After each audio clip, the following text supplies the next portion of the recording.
معراج واقعه کله راپېښه سوله؟ په دې کې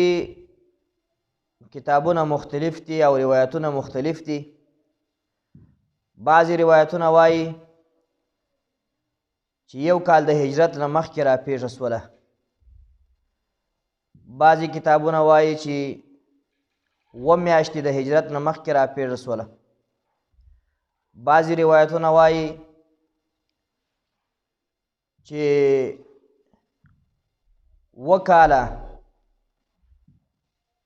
د بعثت د نبی صلی الله علیه وسلم د رسول الله صلی الله علیه وسلم د پیغمبرتوب د ظهور نه بعد 2 کاله بعد دا واقعه څه د معراج واقعه راپېښه سوله. بنابر اختلاف د هجرت نه 1 کال مخکې دا واقعه د معراج جمهور علما وایي چې روحن او جسدن او یقظن په ویښه دا واقعه راپېښه سوې ده. یعنی روح د نبی صلی الله علیه وسلم، جسد د نبی صلی الله علیه وسلم او سره د ویښوالي د نبی صلی الله علیه وسلم دا واقعه راپېښه سوې ده. او شروع د کوم ځای نه سوې ده؟ بعضې حدیثو کې راځي شروع د حتیم شریف نه وسوله. جبرائیل علیه السلام راغی حتیم شریف ته، رسول الله صلی الله علیه وسلم هم حتیم شریف ته راغی او بوراق ورته راغی. نو په شپه شپې کې په بوراق باندې سپور کوي. اوس دا بوراق د کوم ځای نه راغی؟ نو بعضې مفسرین لیکي چې دا په جنت کې وو او الله وعده ورسره کړې وه چې زه به ستا سربیره او په تا باندې به زه آخر پیغمبر محمد مصطفی صلی الله علیه وسلم سپرومه. نو د انتظار کوي دغه شپې لره او ژړل به و دغه شپې لره چې کله به دا شپه راسي چې ما باندې محمد مصطفی صلی الله علیه وسلم به سپریږي. او بوراق چې کوم دی هغه تر بزي و تر میږي یو څه ولړ او تر آس تر بغل و قچر و یو څه کښته دومره اندازې کې وو. د مسجد حرم او د بیت المقدس په منځ کې 40 شپې مزل وو. خو لیکن خداوند متعال دی په شپه شپه کې بیت المقدس ته الله ورسوي. بیت المقدس کې سټاپ وکړي نبی صلی الله علیه وسلم تر بیت المقدس په بوراق باندې تللی دی. هلته یې سټاپ کړی دی او 2 رکعت نفلې کړي دي. هغه نه بعد بیا په زینې باندې خداوند متعال اسمانو ته ختلی دی. اوس د زینه به څنګه شی وه، څنګه شکل به و، د دې معلومات الله ته دی. اوس خو داسې زینې راوتلي دي که تاسو وګورئ چې هغه د لفټ په طریقې باندې دا زینې دي چې پشکې سپور څه خپل دې پورته کوي او خپل دې کښته کوي. نو دا څه بعیده خبره نه ده چې خداوند متعال داسې زینه جوړه کړې وي چې خپله یې پورته کړې وي و اسمان لره. لکه نن سبا موږ بالمشاهده داسې زینې ولیدلې. بهر مملکتونو کې پاکستان کې هم اوس راوتلي دي چې پشکې ودرېږه خپله دې روانوي پورته کوي دي او کښته کوي دي. خاص کر په مدینې منورې او بیت الله شریف کې خو بیخي ډېرې دي. حاجي صاحبانو ته تکلیف نه ورکوي، بس ودرېږه پشکې زینې پورته وکښته کوي دي. نو جبرائیل علیه السلام د رسول الله صلی الله علیه وسلم سره سره و اسمانو ته خیږي. په اسمانو کې د پیغمبرانو سره ملاقات کوي. هلم مجرا 8 اسمان کې د موسی علیه السلام سره ملاقات کوي. په 2 اسمان کې د ابراهیم علیه السلام سره ملاقات کوي. یو څه چې ولړ خیږي سدرة المنتهی ته رسیږي چې هغه په انواراتو باندې ډکه، په فیوزاتو د الله باندې ډکه، شاوخوا ملایکې ور باندې راتاو. او هلته ابراهیم علیه السلام ولیدل چې سدرة المنتهی په یو کونج کې ناست و.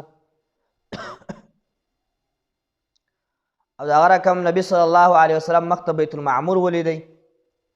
چې هغه د ملایکو بیت الله ده. هره ورځ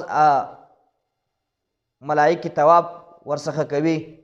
او چې یو وار یو ملایکې ته یو وار طواف ورسېږي بیا تر قیامته پورې بیا هغې ته نمبر نه رسېږي ملایکې دومره ډېرې دي طواف ځینې کوي او هلته خداوند متعال قسم قسم شیان ولیدله عجایب یې ولیدله جنتونه یې ولیدل دوزخونه یې ولیدله هغه قصه یې بیا اوږده ده اوږدېږي بیا د معراج واقعه چې جهنم یې ولیدی او جبرائیل علیه السلام د هر یوه معلومات ورکوي چې دا د یهودو دپاره ده دا د نصاراو دپاره ده دا د مجوسینو دپاره ده دا د صایبینو دپاره ده دا د منافقینو دپاره ده دا د مشرکینو دپاره ده او جهنم ته چې راورسېدی هغه اومې پاس چت چې اوهم کوټه و هلته چوپ سو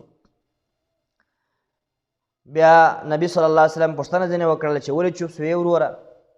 جبرائیل علیه السلام ته وویل دا دروازه ستا د هغه امت دپاره ده چې هغه ګناهګار وي نبی صلی الله علیه وسلم په ژړا کېږي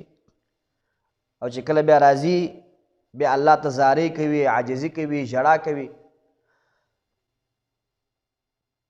نو د خداوند متعال سره ملاقات وسو په دغه شپه باندې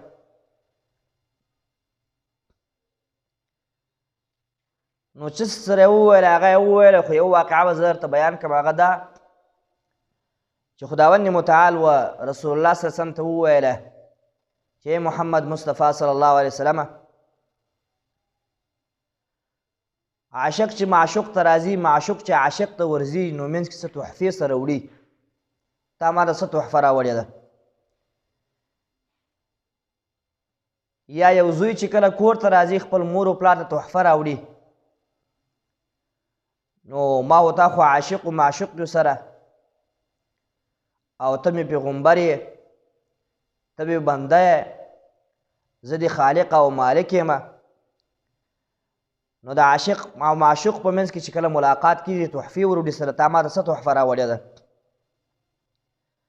نو نبی صلی الله علیه وسلم خو ساینس پوهان و انجینر و عقلمند و پوه و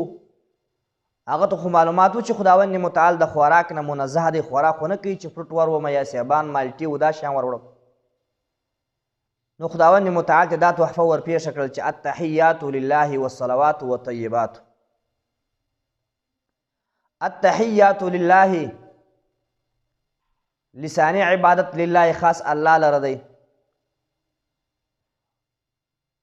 التحیات لله والصلوات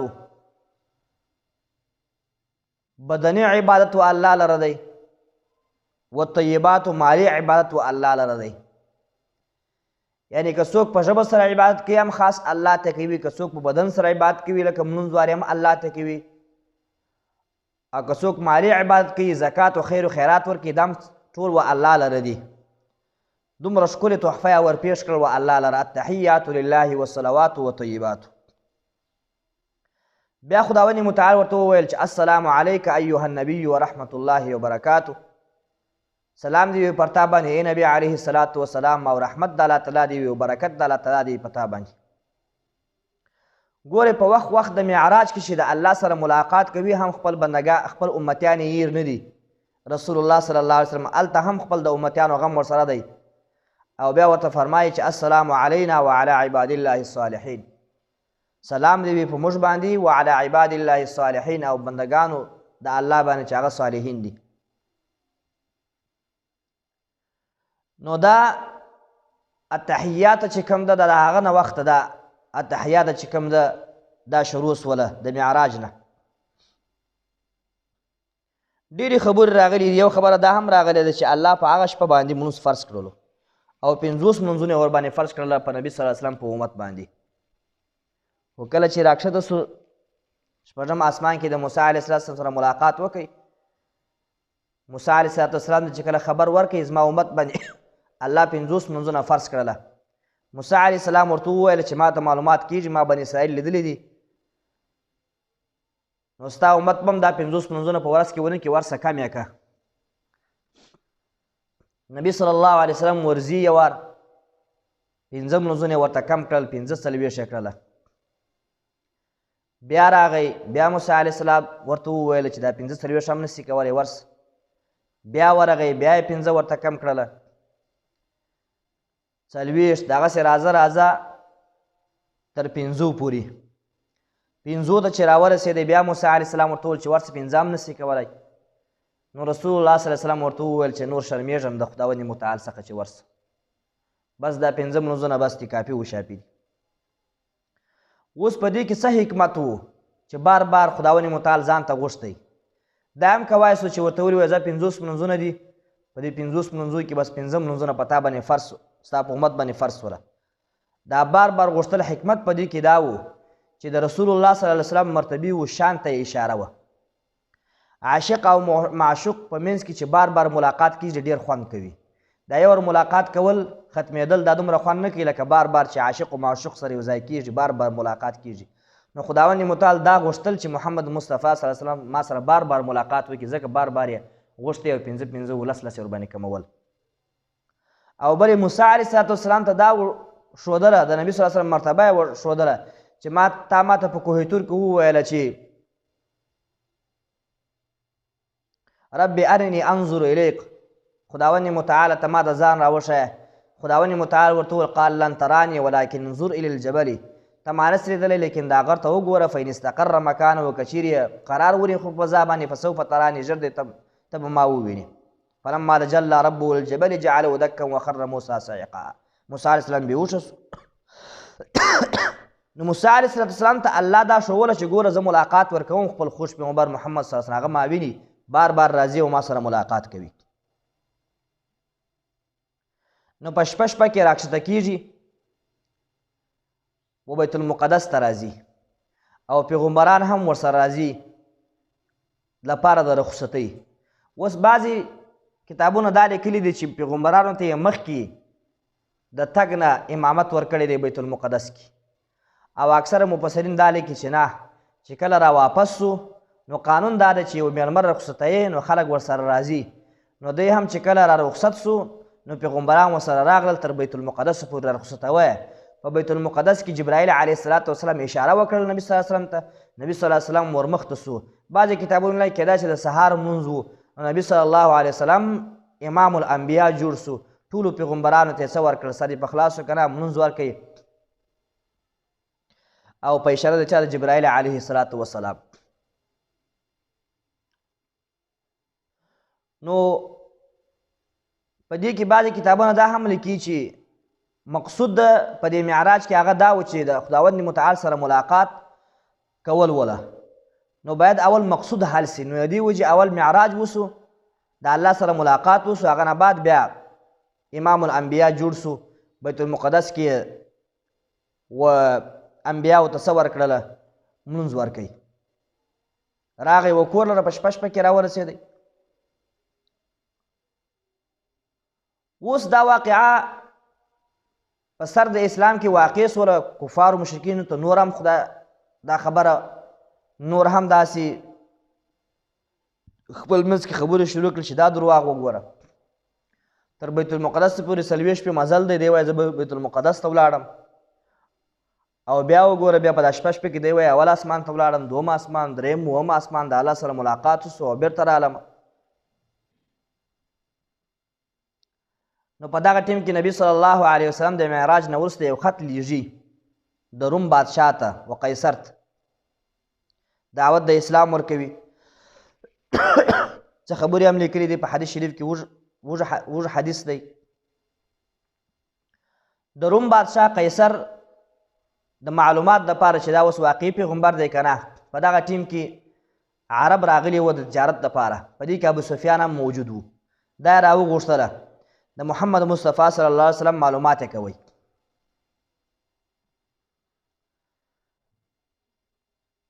نو پوښتنه یې ځینې وکړه چې محمد څنګه سړی دی. ابو سفیان بن حرب هغه وایي ما وویل چې زه به په نبي صلی الله علیه وسلم باندې درواغ تړمه چې دا درواغجن دی، دا دی هغه دی. په هغه ټیم کې مسلمان نه و، خو لیکن بیا مې هم خپل ځان سره وویل که چیرې زه درواغ وتړم کېدای شي زه په دا خپل درواغو کې شرمنده سم او زما درواغ په ډاګه سي، او بیا به ما سره هغه تجارت چې کوم دی، هغه چې کوم زما هغه روب و دبدبه د هغه به ختمه سي. نو ما ته نور هېڅ خبره پاته نه سوله، صرف دغه خبره په ذهن کې راغله چې دغه د معراج واقع ورته بیان کړه چې دا دومره دروغجن دی او چې په شپه کې دی وایي زه بیت المقدس ته ولاړم او دا مې وکړل، هغه دی په یوه شپه کې. نو ابو سفیان دا خبره ورته وکړه چې دی دا خبره کوي زه په دا شپه کې بیت المقدس ته ولاړم او هلته مې لمونځ وکړئ او تاسو ته خو معلومات شته هغه قیصر ته وویل دا خو روم بادشاه ته چې کوم د شام دغه علاقو بادشاه و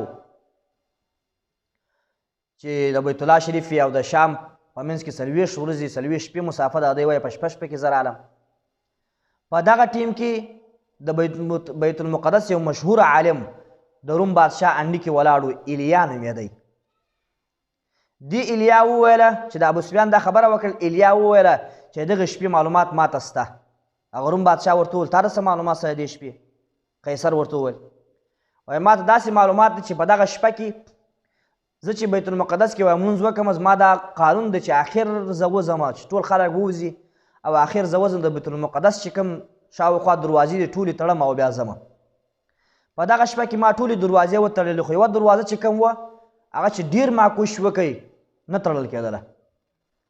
حتی دا خپل ملګري مې هم سره راجمع کړل هغوی هم دا کوشش وکړي نه تړل کېدله بیا مې نجاران راویستله چې کوم نجار دی هغه مې راویستل هغو چې وکتل هغه وویله د بیت المقدس چې کوم وزن دی دا ټول په دې باندې پروت دی او دې سره به سهار ګورو بیا وزن ورباندې راغلی دی دا اوس نه تړل کېږي هغسې مې خلاصه پرېښول وایي کله چې سهار زه رالمه خپل معمول و دستور مطابق سهار وختي چې رالم چې ومې کتله وایي ما وکتله چې دې دروازې انډي کې یو حیوان تړل سوی و هغه نشانې معلومې وې او ما هم دا محسوسه کړله چې دلته څوک راغلی دی او بیت المقدس یې څه کړی دی لمونځ کړی دی نو ایلیا عالم په دې باندې شاهدي ګواهي ادا کړه چې په دغه شپه باندې و یو څوک راغلی دی کیدای شي دغه محمد مصطفی صلی الله علیه وسلم وي اوس خداوند متعال هغه ته اشاره کوي و معراج واقعه ته بسم الله الرحمن الرحیم سبحانه پاکی د الله دی هغه ذات لره اسرا چې تګ یې وکړي بعبدي په بنده خپل سره لیلا په شپه کې د اسرا اصل د شپې تګ ته وایي نو لیلا څه زور